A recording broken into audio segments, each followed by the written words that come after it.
Welcome to The Authentic Spiritual Journey, a weekly podcast featuring real and practical spiritual conversations from fresh perspectives here on the Experience of the Soul podcast channel.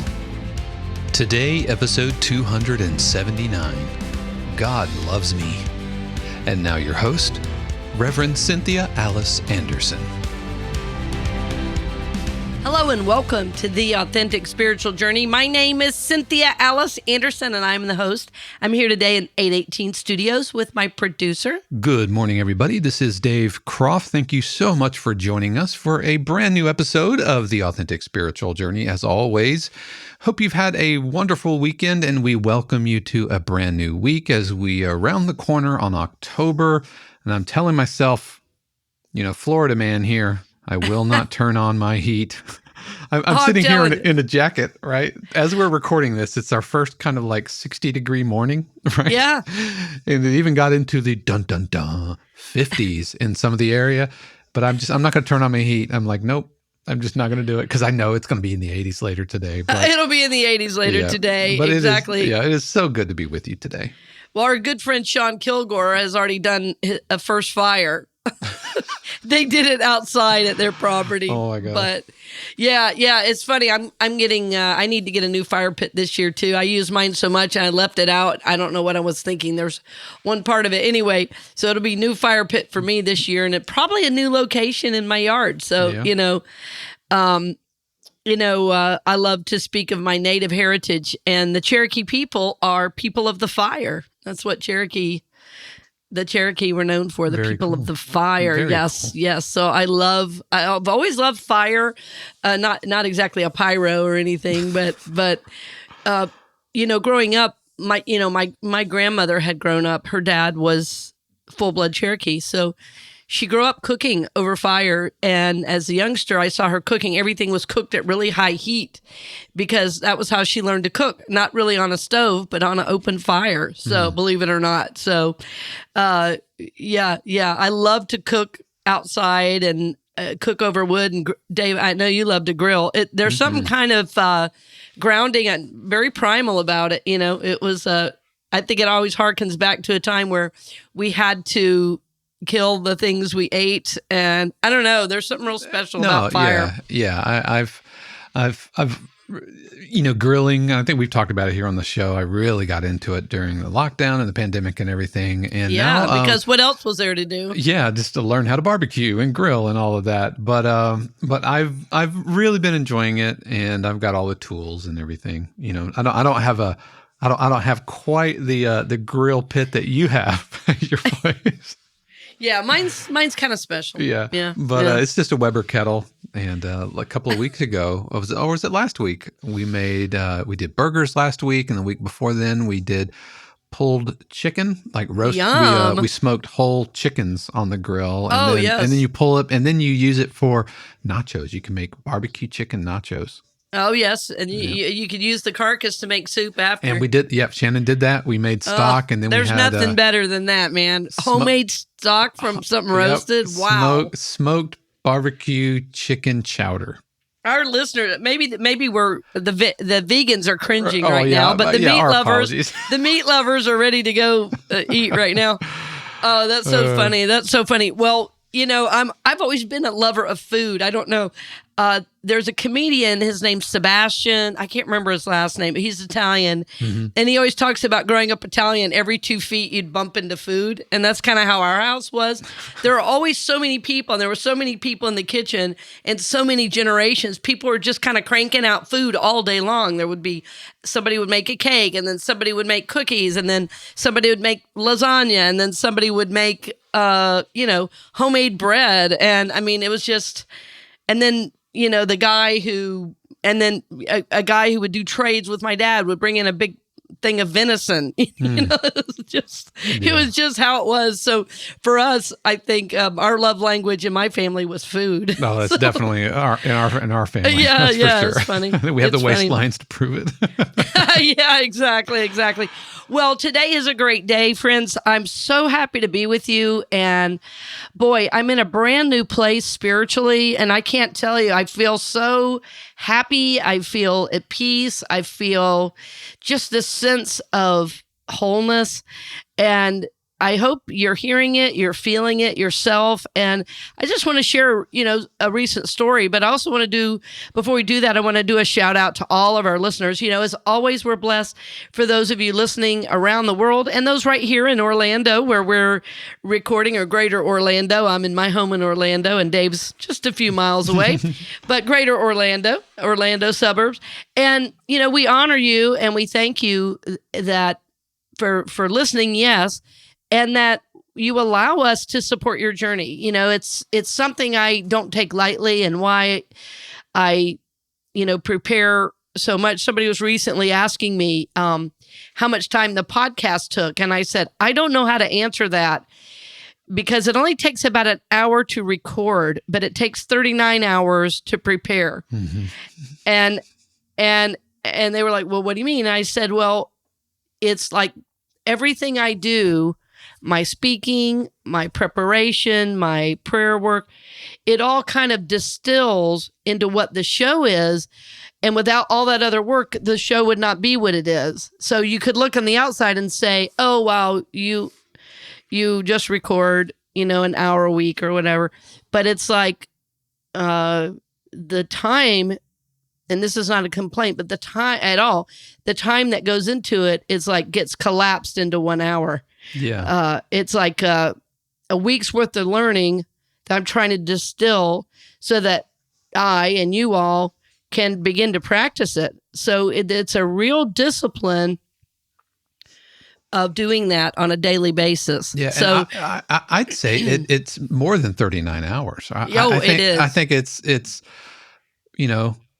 30 years in the ministry. Yes. If I were to put a piece of music together, and I say it costs this much to do it or whatever, yeah, I might be able to put a cue together in 3 hours, right, yes, from top to bottom. But yes. I've also been a musician since 6th grade, and that informs the decisions I'm making today. Absolutely. It's the Malcolm Gladwell 10,000 hours kind of goes into it. So when you hire somebody to come, decorate your house, and you're not necessarily paying for their time as much as you're paying for their expertise. So, yes. Yeah. But I do want to give a shout out to folks listening to us from Wilmington, North Carolina. This is Shannon was born in Wilmington, and of course, Wilmington. Her family and my family is from North Carolina. So I love North Carolina. Well, I do miss it sometimes. My ancestors absolutely are from there, and I can trace back to the late 1600s for my family, and even before that in that area. But for sure that I can point to exactly. They were in that area. So Wilmington, thank you for listening. Yes, blessings to you on the journey. And we're honoring you and the people you may be around and serving. And let us know if there's a way we can serve you better. If there's, for instance, if there are issues you think you're dealing with in your particular area that the show is not yet addressing, let us know, because we're in a learning process as well. We're always learning how we can better serve your journey. And we're open to that. We're open to feedback that's given in love with the idea of better serving. So thank you, Wilmington, for listening. And shout out to you and your family, most definitely. Yep, for sure. Thank you. So I really wanted to kind of shift the energy and shift gears a little bit. I always love when we do our shout out, and it makes me feel so connected, really, to people around the country. And I feel as if we're really doing good. And what I want to say today is so important to me and my journey that I really wanted to share it. I've only really shared it one other place. And it's probably going to be a message I give the rest of my life because of how important it is. And quite frankly, to our listeners, I wanted you to know this is about the third start in telling it, because, well, it is the authentic spiritual journey. And so recently, I had a situation where I was highly triggered. And we know that term triggered means I'm behaving in a way that's not age appropriate. I'm thinking in a way that's not age appropriate. In other words, the feelings I'm having are larger than they should be given the situation, So often when we're triggered, it means we are taken back to a moment in childhood. As a matter of fact, psychologically, it's called a complex because there is a complex reaction. It's not a clean emotional reaction. That was how Carl Jung defined a complex, interestingly. Like he would play this, not really a game, but it was an association kind of thing. He would say school, and the patient would say teacher. He would say mom, and the patient might say dad. But if he said door, and the patient couldn't say house, or if he couldn't say whatever, they paused. He knew that there was trauma at that event, and it was called a complex emotional reaction.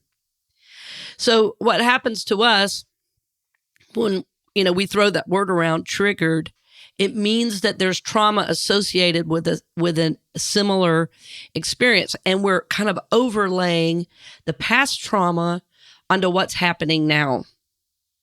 And it's called a trigger because it triggers that old memory.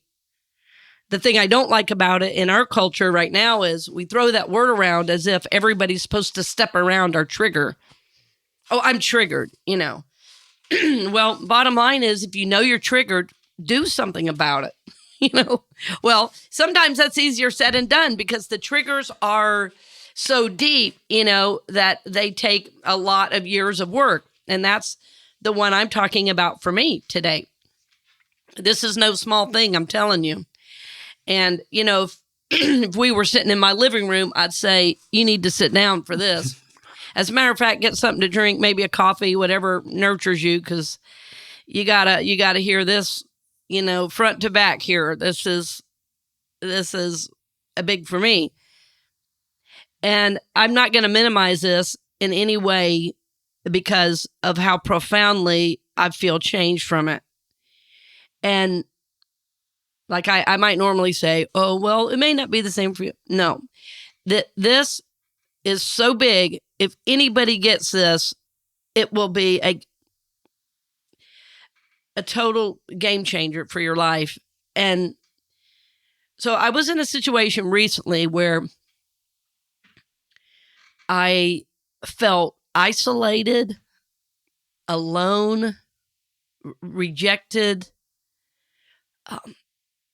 abandoned. I'm going to use that word, abandoned, just any of those words you can imagine that are so charged with this feeling of being left, this feeling of being alone and not able to reach anybody. And even on the shows, maybe about a year ago, I was talking about a situation with a friend that was hard because I loved him so much, but I was not hearing back. I don't know, Dave, if you remember that, but I processed through it and everything, and I was okay, but I could never feel like 100% good about it. And I couldn't figure out why. I knew the friend loved me, like in my mind, but the feeling reality of that. Well, anyway, recently I had this situation where I was really in those feelings big, and of isolation, abandonment, rejection, alone, forgotten about. I'll even use the term thrown away. I mean, like any statement that you can think, this is how I felt. And it was like, it was so primal. I just wanted it to stop. I would have done nearly anything to get the pain to stop. It was so intense what I was feeling. I couldn't reach my sister. Nobody that I thought I needed, I'm going to use that word needed, I guess just trying to reach out and nothing would happen. And the feeling was so strong, it like my body literally hurt. And I realized in that moment that I had experienced this feeling my whole life, and I was instantly transported to being a baby in a crib screaming for my mother and nobody coming.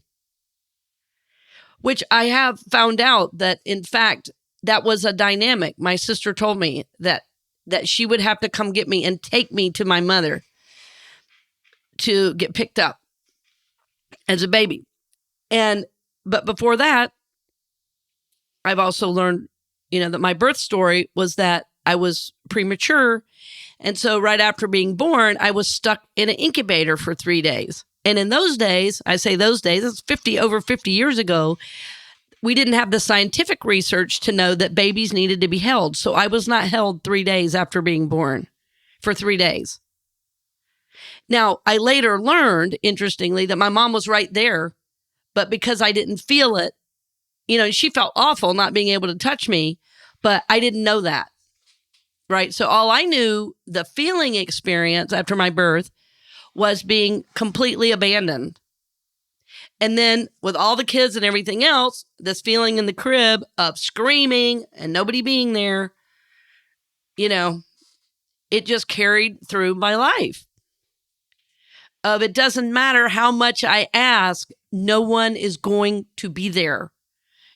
Like I say, my sister had been and was really, she's 14 years older than me and was really more of a parent probably than either parent, which is very common, by the way, in large families. That's very common. So anyway, when I was in that moment of feeling so isolated and everything, and I got that picture, I said, well, and by the way, I want to mention that all this time stuff is going on. I'm working all the times I'm having these feelings. My son has this huge concert. I've got all the stuff going on.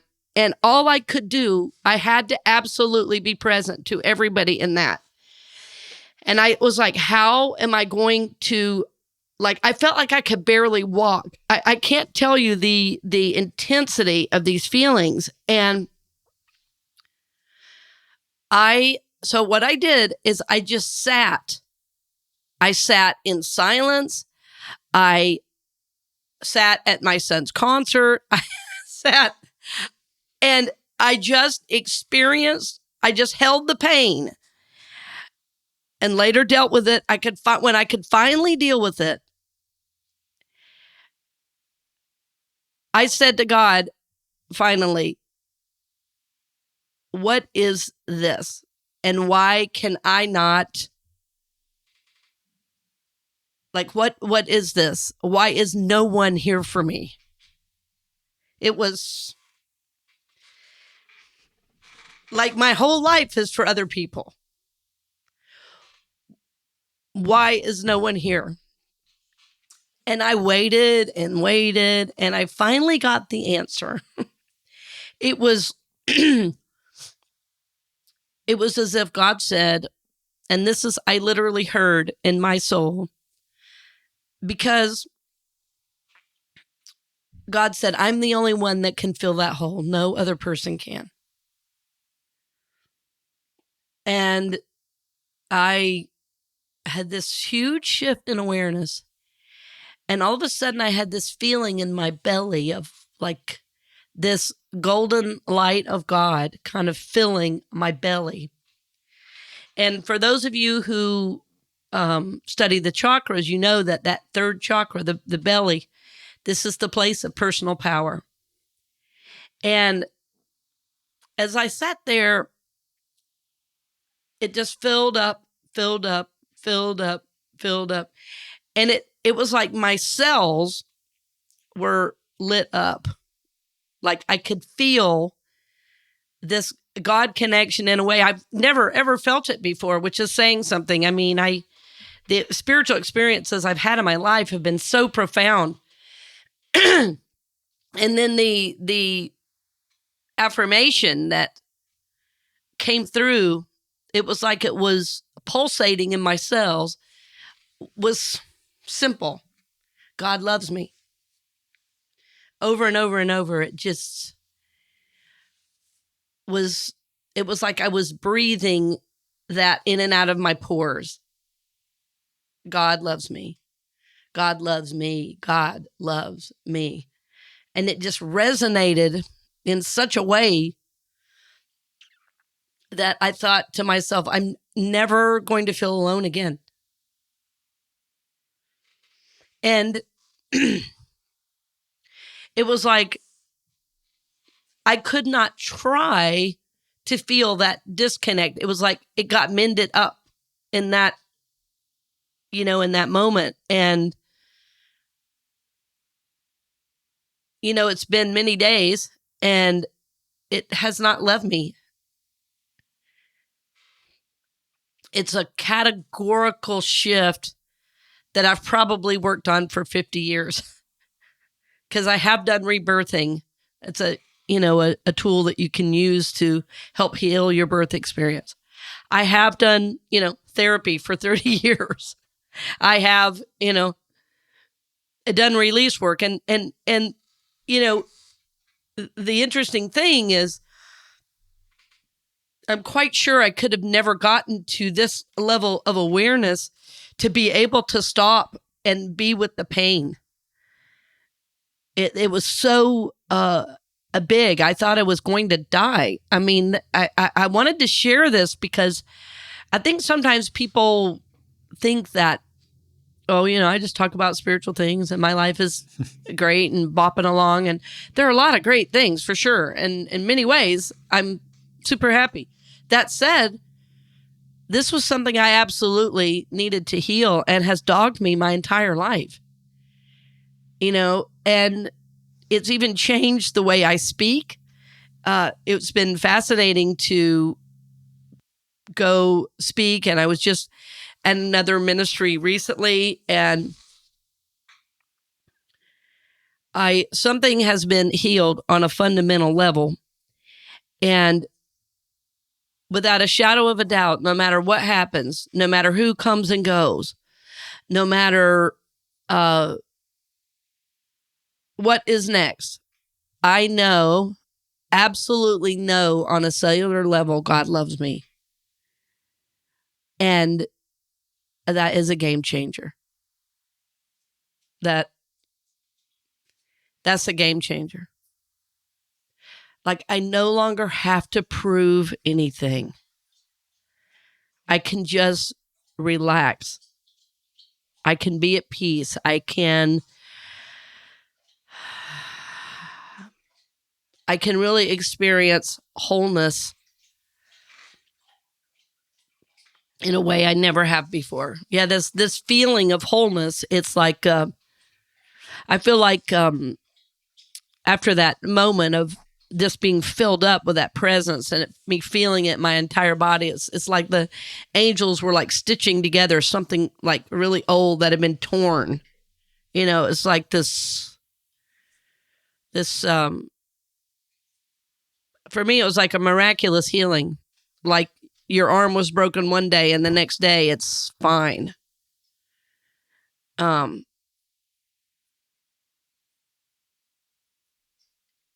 this said, I absolutely know if it's possible for me, it's possible for you. This is why I do the work and this is why I share it, because it'd be a lot easier if I just did this stuff on my own and never told anybody about it. Because it's vulnerable. It's, it's, it takes a lot of trust to share. But when God loves you, it doesn't really matter what anybody thinks or doesn't think about it. I mean, that's what's so freeing. It was like,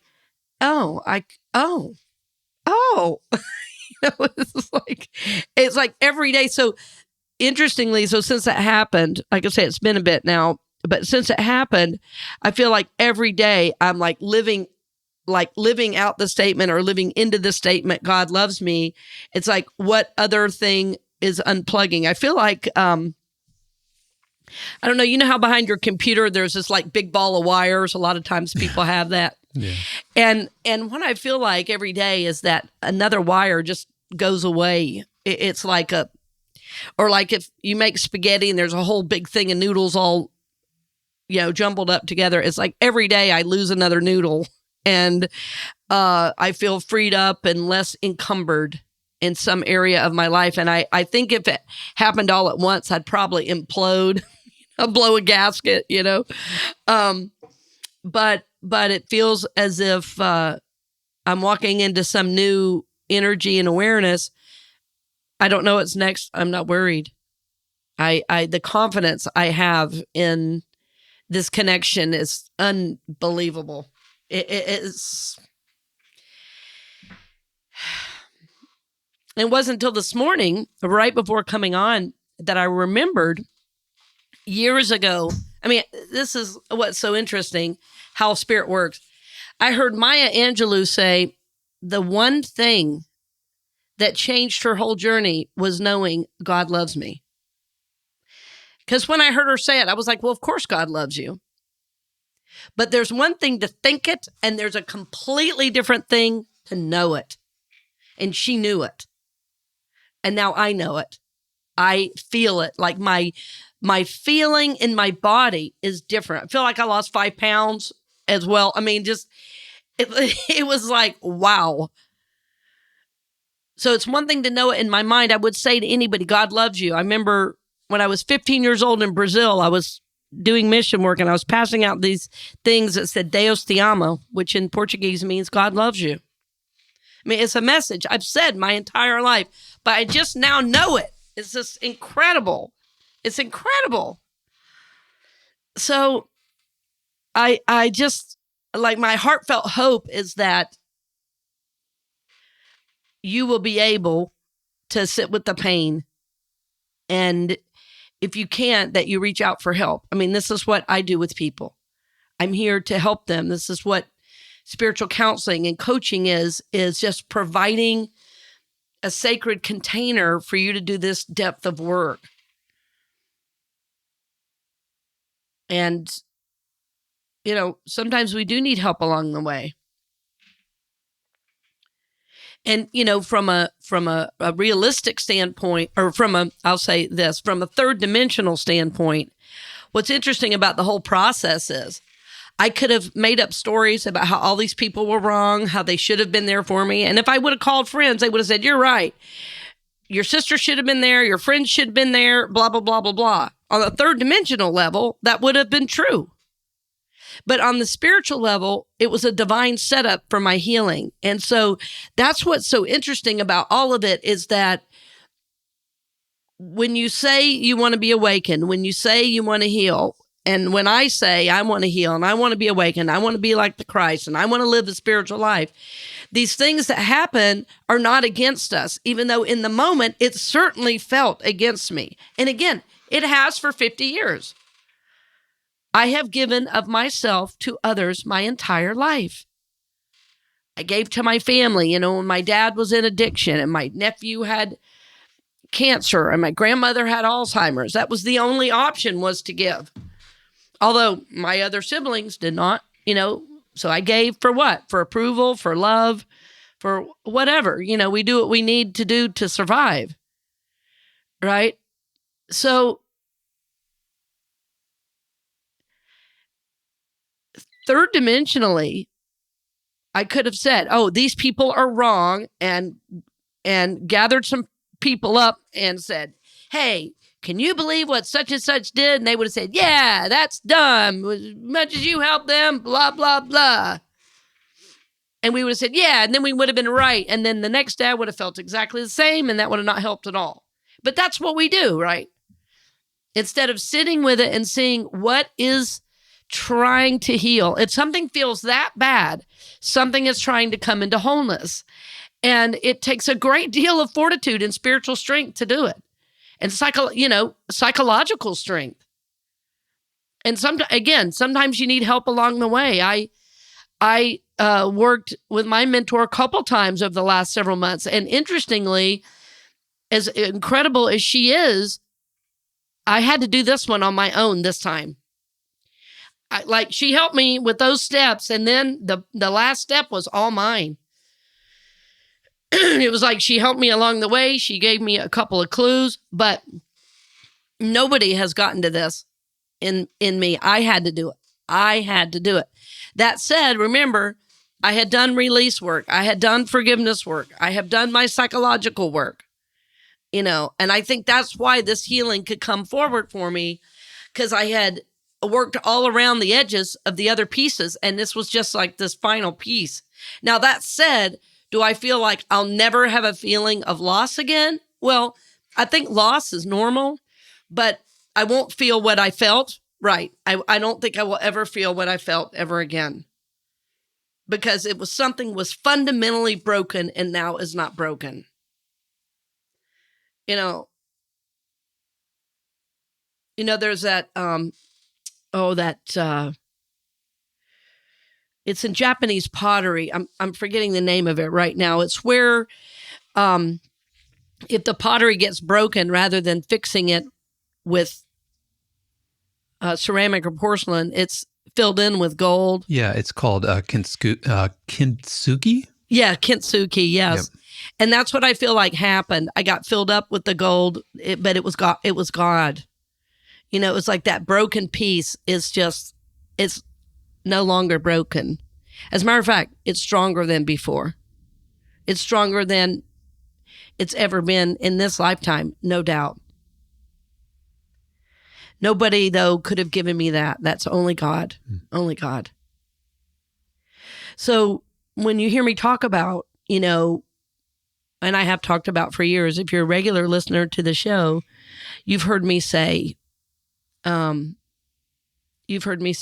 meditate, take time every day to tap into God.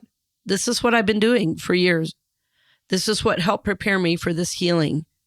So we can't always see the spiritual consciousness we're building, but I hope you will trust that this is what's helping to bring you into your next phase of healing. We can't always see it. We don't always know. And this came in the midst of great pain, busyness, me being of service to really thousands of people,